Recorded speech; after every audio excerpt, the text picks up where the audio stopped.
This is an ABC News special report.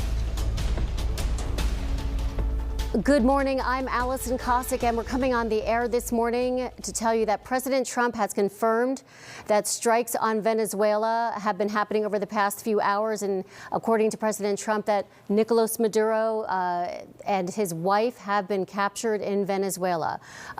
There have been scenes of multiple explosions and low-flying aircraft. All of that heard beginning around 2 a.m. local time in the capital city of Caracas. And the FAA is now banning U.S. commercial flights in Venezuela airspace over what's being called ongoing military activity. This comes after weeks of the U.S. ramping up pressure on the government of President Nicolas Maduro, including seizing 2 oil tankers and conducting deadly military strikes on alleged drug boat smugglers.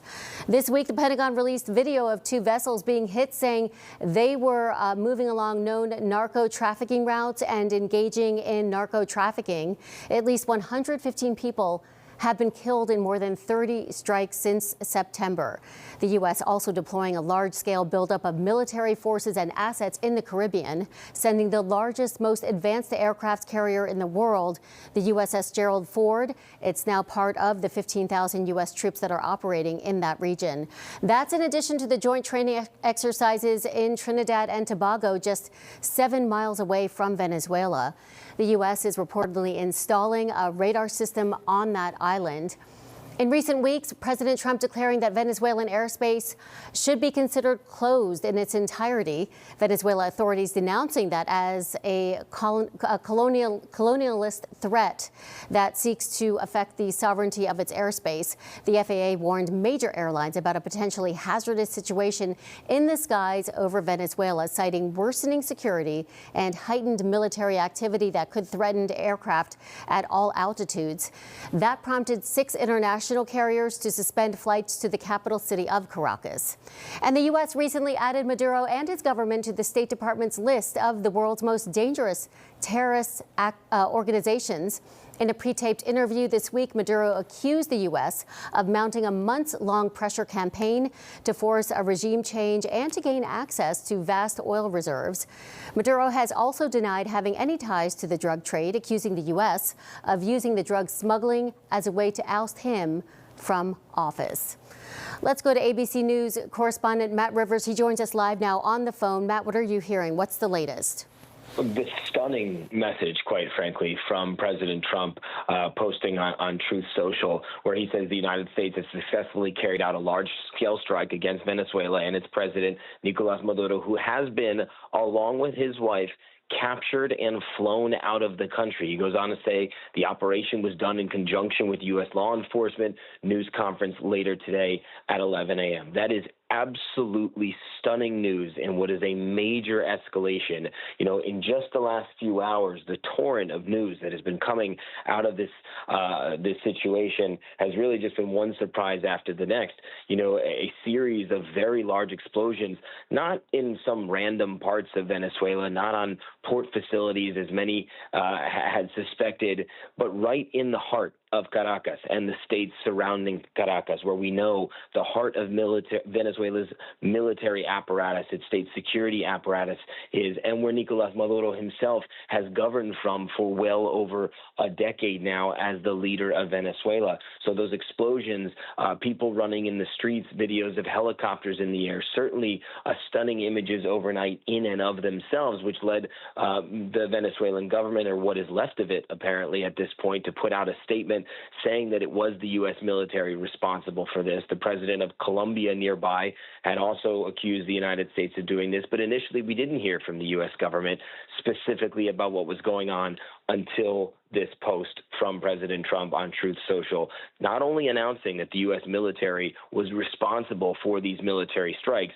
which was surprising in and of itself, but certainly not something that was unexpected given the massive force buildup that we have seen from the U.S. military over the past several months in this region. Strikes were always a possibility given that force buildup that we've seen. But what is really going to stun the world, I think, is what happened, according to President Trump, that they were able to capture Nicolas Maduro and his wife and fly them out of the country. Remember, the United States has long accused Maduro of being a drug trafficker, of being the head of a group called the Cartel de los Soles, which is a loosely organized group in Venezuela that the United States says is responsible for pushing lots of cocaine into the Caribbean and up to the United States. There was a $50 million reward on his head at this point for information leading to his capture and arrest.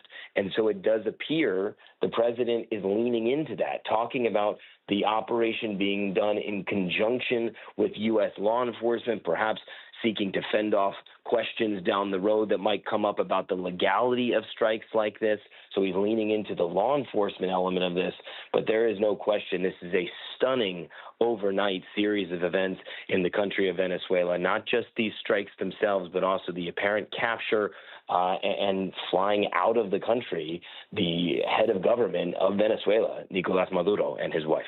With this apparently, at this point, because we are still getting information in, that this was the reason for this operation, getting Maduro and his wife, capturing them and then flying them out of the country. Are there still operations going on, these military strikes, or do you know yet if they've subsided? Well, from what it seems like, and again, in the initial hours after events like this, especially in the overnight hours, especially in parts of Caracas where we know the power is out, what kind of information is getting out there, there is definitely the fog of war that is in play here. And so we're very careful to only report exactly what we know. But if you look at what President Trump is saying here, the United States has successfully carried out in the past tense a large-scale strike against Venezuela and its leaders. So if you just use the president's words there, perhaps it's over, but we're not sure yet. We have to be very clear with our audience about what we know and what we don't know, and we're simply not sure. But we also know that it might not have just been Maduro himself targeted. You know, if you were going to take out the majority of the Maduro government, if you were going to reduce the capacity of the Maduro government to actually govern, then you would, of course, need to target not just Maduro himself, but also other members of his government. And so that's what we're going to be waiting to see. What else happened here? We know that there was explosions across the area in places where we know there are military bases, where we know that the state security apparatus operates from.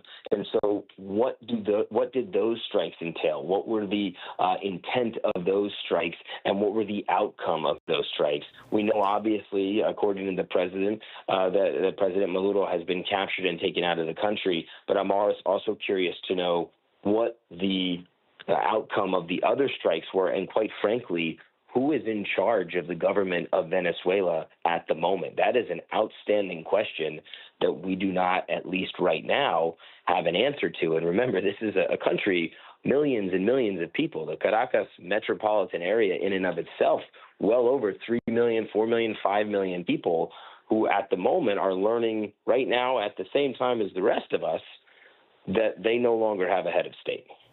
And with Maduro out, who do you think is sort of at the realm of taking over at this point? I mean, Maduro's leadership is not recognized as legitimate by many countries, but does that mean another person from Maduro's government is stepping in, or are we seeing some other candidates step forward? It's a good question. I mean, I don't think we have the answer to that yet. I think it's too early to tell. I mean, someone put out a statement within the Venezuelan government, and it clearly wasn't President Maduro, but we did get a message that was sent out to the media by remaining members, apparently, of the Maduro government. One man does not make a government, obviously. And so just because President Maduro is out doesn't mean that other members of his government are not still there. But what is their governing capacity? What authority does the civilian population bestow on these people? And quite frankly, what does the United States allow to happen here? I think there's no question that the United States will have a hand in who is the next person to lead Venezuela. If you look at the results of the last election in that country, which was widely considered to be a fraudulent election that Maduro lost by a 3-1 margin, there was an opposition candidate.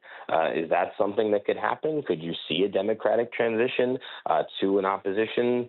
Sure, in theory, but you also have members of a vast security state in Venezuela, from the military on down to state-level security, on down to community-level security, that were collecting government paychecks from the Maduro government. So do they recognize a new democratic transition? These are all the kinds of questions that we simply do not have the answers to yet, given that this is just the right questions to be asking, but there's certainly no way we're going to have these answers as we continue to just sift through this information about what happened here in what has just been a stunning, just a few hours of news as this has come in, has completely upended the entire geopolitical landscape in one of the most important countries in South America. All right, Matt Rivers, thanks so much for that great reporting and all of that analysis. Let's go to senior White House correspondent Selena Wang, who is joining us from West Palm Beach. Are you learning anything more from the White House?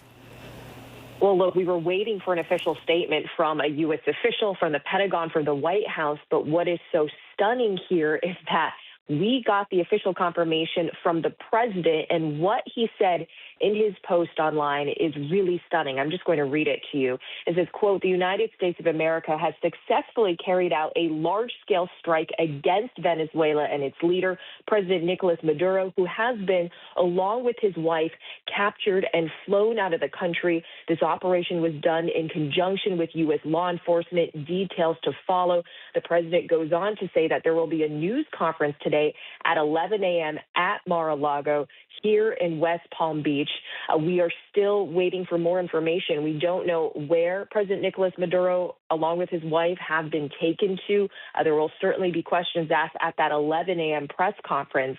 But look, this comes as we have seen this steady ramp up of U.S. pressure on Venezuela from an economic perspective, diplomatically, militarily, the U.S. amassing the largest military presence in the Caribbean in decades, including deploying the world's largest aircraft carrier, the USS Gerald Ford. It was known that the whole purpose of this big show of military force was directed at President Nicolas Maduro. But lawmakers from both sides unclear what the end game from the president was, but certainly this announcement from the president is striking and stunning and surprising to many. But the president has for weeks, though, been warning that land strikes were coming very soon. The president telling me not long ago that they know every house, every route, and where the drugs are manufactured, but the expectation there was that these strikes were going to be singularly focused on where these drugs are manufactured, not on leadership. Now, the president said just days ago, he revealed that the U.S. struck a dock in Venezuela that he claimed the cartels were using to transport drugs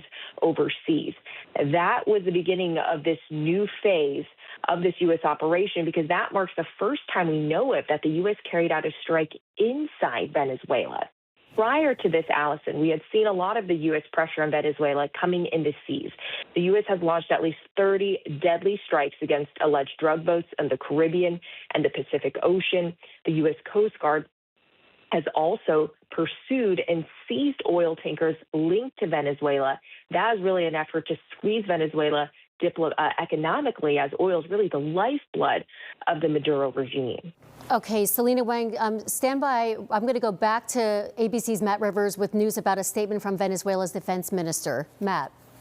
Yeah, so we're just, again, this is all just coming in, so bear with us as we sift through the details here, Allison. But Defense Minister Vladimir Padrino Lopez, who is speaking from an unknown place, has apparently come out talking about this criminal, what he calls a criminal military aggression from the United States. He confirms once again that there were multiple areas within Caracas and the states surrounding Caracas that were targeted, including, crucially, Fort Tiuna. Fort Tiuna is the main military complex there right in Caracas, and striking that has certainly would certainly be considered a major escalation. And now, given what the president said, we know that that has taken place. Well, according to the defense minister, helicopters were used in combat. There was helicopter gunships used on the part of the United States. And so he is speaking and has said that the government continues. He called the United States act criminal. He's asking for people in Venezuela to remain calm and to not panic. They want to avoid chaos and anarchy. He has announced a state of emergency across the entire national territory, and he has called up a deployment of all relevant military members there inside the country. So this is the first time we're really hearing a senior member of the Maduro government come out and talk like this, a very senior person, given that is the defense minister. But crucially, it's not Maduro himself. Given what the president has said, that's not a surprise. But this is the first time that we're hearing specifically from a senior member here. Did the defense minister mention, have any information about how many injured, how many dead? He did say, it's a good question. He said that because these attacks happened in an urban complex, which we know is true because we know that some of the main military bases in Caracas are in populated areas, even where there are hotels nearby. He says that they are currently checking on the numbers of injured or killed, but no word yet specifically as to what those numbers are. Okay, ABC's Matt Rivers, thanks so much for that information. I want to go to Stephen Ganyard. He's an ABC News contributor. I want to get your reaction now that we've heard, since the last time we spoke, now that we have confirmation about this move from the White House to get Maduro and his wife, capture them and out of the country. What is your reaction? It's extraordinary. When we talked a few minutes ago, that we saw that there were videos from Caracas showing multiple helicopters, which presumably were U.S. Special Operations helicopters, MH-47 Chinooks. There appeared to be a attack by helicopters on some part of Caracas, showing rockets going into an area that appeared to be coming from helicopters. So this would seem to be a big operation that went after the main elements of the Maduro regime and the Venezuelan military. So we know that the strikes were against numerous military targets, to include communication sites up in the hills above Caracas. But most interestingly, all of that probably was a diversion, or at least something to distract the Venezuelan military while the special operations folks were in snatching Maduro and his wife. All right, Stephen Ganyard, thanks so much for that. I want to go to Chief Global Affairs Correspondent Martha Raddatz. Martha, what is your reaction? I think this was something that people were standing by for, but certainly not to this scale. We had 15,000 U.S. forces in the region. We have seen these strikes again and again on suspected drug boats. Been asked about regime change. Certainly, Donald Trump had made threats about that, had pressured Maduro, but I don't think anyone was expecting something this large scale, and to capture the president and his wife in this sort of operation. President Trump has given hints about the CIA operations earlier this week, but nothing to this scale, and this is something we just have to watch. We certainly have the assets in the region to basically do anything we want at this point, and standing by for any reaction. Maduro isn't recognized as a legitimate leader for many countries, from many countries. I'm curious what your thoughts are on how this is being received, this capture and takeout of Maduro and his wife, taking them out of the country. How is this being received on the world stage? Well, on the world stage, certainly. I mean, it's shocking in many ways, whether he's seen as the legitimate leader or not. It's shocking. I'm certain some countries will be happy about this. Obviously, President Trump is happy about this after all these warnings. But on the world stage, to have the United States of America go in and grab, as President Trump has said, capture the Venezuelan president and his wife is startling around the world.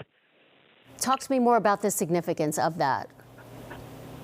I think the significance of that is obvious. You have the United States involving itself in military operation that we chose to do, that President Trump chose to do without provocation beyond these drug boats, and certainly Congress will have something to say about this as well.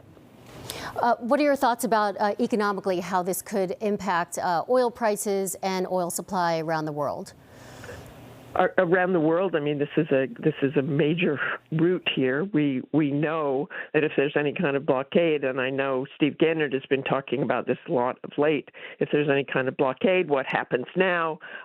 Who else gets involved? I mean, that is a key thing to watch here, what the reaction is from our adversaries, certainly, from Russia, from Iran, from others who go in and out of there with oil. We've already got that tanker that the United States was pursuing, and that is something that the world will have to brace itself for as well. All right, ABC's Martha Raddatz, thanks so much. Again, President Trump confirming this moments ago that the U.S. launched large-scale strikes against Venezuela and that President Maduro and his wife have been captured and they've been flown out of the country. We're going to go ahead and return you to your regular programming. Actually, before we do that, let's get back to Selena Wang from West Palm Beach with more information, I think, from the White House. We're actually learning a little bit more. The president is giving a brief interview to the New York Times where he celebrated the success of the mission to capture Maduro, saying, quote, a lot of good planning and a lot of great troops and people. He went on to say it was a brilliant operation, actually. And when the president was asked if he sought congressional authority or what is next for Venezuela, the president said he would address those matters during his news conference at Mar-a-Lago this morning. The president earlier posting that news conference is going to be at 11 a.m. So, Allison, still key outstanding questions about all of this. For one, where are they taking Maduro and his wife? What will the legal charges be? Was Congress notified? Was the CIA involved in this? Who led this operation? And do U.S. forces remain on the ground? Again, this comes as we have seen repeated threats over the last several weeks and months and steady ramp up of U.S. pressure against Venezuela economically, diplomatically, militarily. The U.S. had positioned the largest military presence in the Caribbean in decades, including the world's largest aircraft carrier, this massive show of force that was really directed at President Nicolas Maduro. But so much of that pressure was really primarily focused at sea, the U.S. striking these alleged drug boats. So the president had been threatening these land strikes. Certainly a surprise to many that it has gone to this extent. The U.S. also had been pursuing seizing oil tankers linked to Venezuela. And I just want to point out one quote from the White House Chief of Staff that was given in a series of interviews to Vanity Fair that was recently published. She had suggested that this entire campaign may actually be about regime change, saying Trump, quote, wants to keep on blowing boats up until Maduro cries uncle. With the president declaring this a successful mission, do you know, and I know you're not on the ground in Venezuela, but are there still strikes happening over Venezuela? That is a question. I mean, if we look and dissect the president's post, he is speaking in the past tense, saying has successfully carried out a large-scale strike against Venezuela and its leader.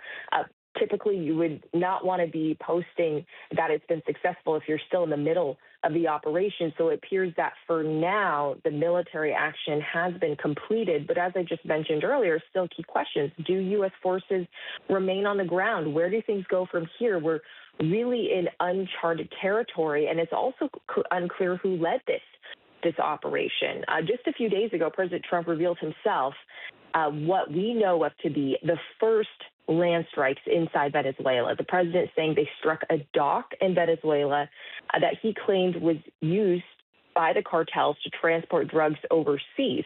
It was reported by CNN that it was the CIA that carried out that strike using a drone. And then Steve Gannard has talked about why the CIA was used in that instance. It means the president doesn't need congressional authorization. Now what we're talking about here is an entirely different scale, a significant, a striking, stunning escalation. All right, Selena Wang, thanks so much for all of that great reporting. Let's go back to ABC News contributor Stephen Ganyard. Stephen, I'm curious what the ramifications you see at this moment are, knowing that, the U.S. dipped in, took Nicolas Maduro and his wife, captured them, and flew them out of the country. What are the ramifications of this? I think this may be the end of military action, at least for now. Again, so hard to tell because the sun hasn't come up. We don't have any reports other than Maduro is out of the country.